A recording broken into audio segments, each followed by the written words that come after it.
गोदावरी नदी की जन्म कथा।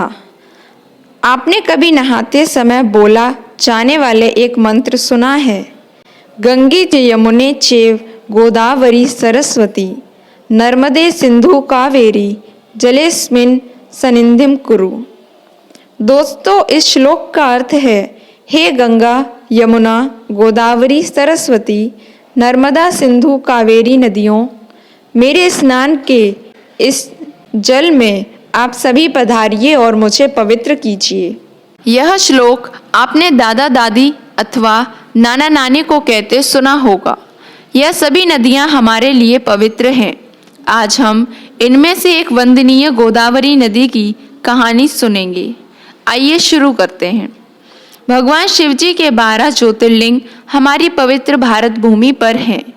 इन 12 ज्योतिर्लिंगों में तीसरे स्थान पर आता है महाराष्ट्र के नासिक जिले में गोदावरी नदी के तट पर विराजमान श्री त्र्यंबकेश्वर ज्योतिर्लिंग। यह ज्योतिर्लिंग ब्रह्मगिरी पर्वत के निकट स्थित है और ब्रह्मगिरी पर्वत से ही गोदावरी नदी का उद्गम होता है। भगवान शिव जी के 3 नेत्र होने के कारण उन्हें त्र्यंबकेश्वर कहा जाता है। यह उस समय की बात है जब महर्षि गौतम पर गौ हत्या का झूठा आरोप लगा था। इस आरोप के कारण महर्षि गौतम ने दूर एक वन में जाकर भगवान शिव जी की आराधना करनी आरंभ की। महर्षि गौतम का निश्चय इतना दृढ़ था कि उन्होंने धूप, गर्मी, ठंड, बारिश एवं जंगली जीवों का भय न रखते हुए अपनी तपस्या जारी रखी। उन्होंने बड़ा कठोर तप किया। उनकी भक्ति और कठोर तपस्या के कारण वन का वह भाग जिसे उन्होंने अपनी तपोभूमि बनाया था, वहां दिव्य तेज उत्पन्न हो गया। उनकी भक्ति से प्रसन्न होकर भगवान शिव जी ने उन्हें दर्शन दिए और मनोवांछित वर मांगने को कहा। तब उन्होंने भगवान भोलेनाथ से कहा, प्रभु, यदि मेरी भक्ति सच्ची है तो कृपा करके यहाँ देवी गंगा को नदी के रूप में भेजें, जिससे मुझ पर लगा गौ हत्या का आरोप झूठा साबित हो जाएगा।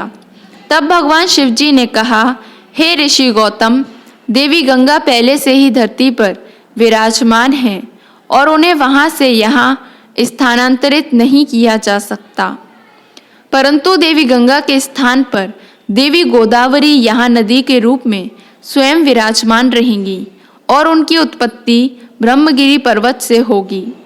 भगवान शिव जी के इतना बोलते ही ब्रह्मगिरी पर्वत से जल की अविरल धारा बहने लगी। वहां देवी गोदावरी नदी प्रकट होकर उनके शीतल और पवित्र जल ने नदी का रूप ले लिया। परंतु महर्षि गौतम तो वहां गंगा को लाना चाहते थे। गंगा नदी के स्थान पर वहां गोदावरी नदी के आने से उन पर लगा झूठा आरोप तो मिट गया, परंतु उनके मन की संतुष्टि नहीं हुई। देवी गोदावरी को गौतम ऋषि की मन की स्थिति समझ में आ गई। उन्होंने भगवान शिव जी से प्रार्थना की, हे शिव जी, आप यहाँ ज्योतिर्लिंग के रूप में विराजमान हो जाएं। भगवान शिव जी ने देवी गोदावरी की यह बात सहर्ष स्वीकार कर ली और कहा कि आज से यह ज्योतिर्लिंग त्र्यंबकेश्वर के नाम से जाना जाएगा।